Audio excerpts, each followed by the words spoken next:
La Chambre basse du Parlement poursuit activement ses travaux de la session de mars. Lors de la plénière du vendredi 30 mai 2025, deux temps forts ont retenu l'attention. Il s'agit du contrôle parlementaire sur la gestion de la RVA et l'examen des projets de loi visant la réforme de la fonction publique. Le directeur général de la RVA, Ngoma Mbaki, a été auditionné sur la redevance GOPAS. Concernant la préoccupation de l'honorable président de l'Assemblée nationale au sujet des ascenseurs, je voudrais préciser qu'il s'agit des remplacements des ascenseurs de tour de contrôle de ces deux entités aéroportuaires dont les hauteurs sont respectivement de 34 et 29 mètres.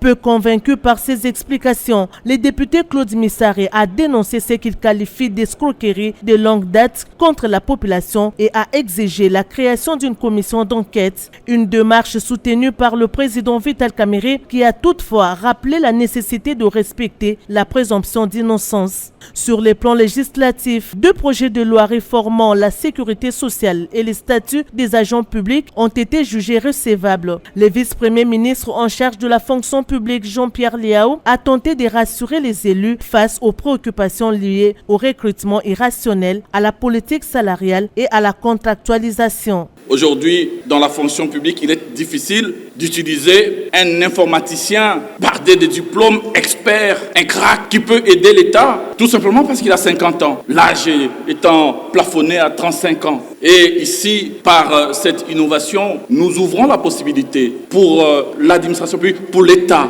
d'utiliser ses compétences. Parce que si nous ne les faisons pas, nous n'allons pas freiner l'hémorragie de la création de plusieurs structures d'experts autour de ministères, autour de nos administrations, de la retraite et du droit à la pension de retraite à titre posthume. Je suis là, j'ai cette question des fonctionnaires et agents de l'Assemblée nationale. J'avais déjà dit au vice-premier ministre qu'elle fera l'objet d'un examen minutieux.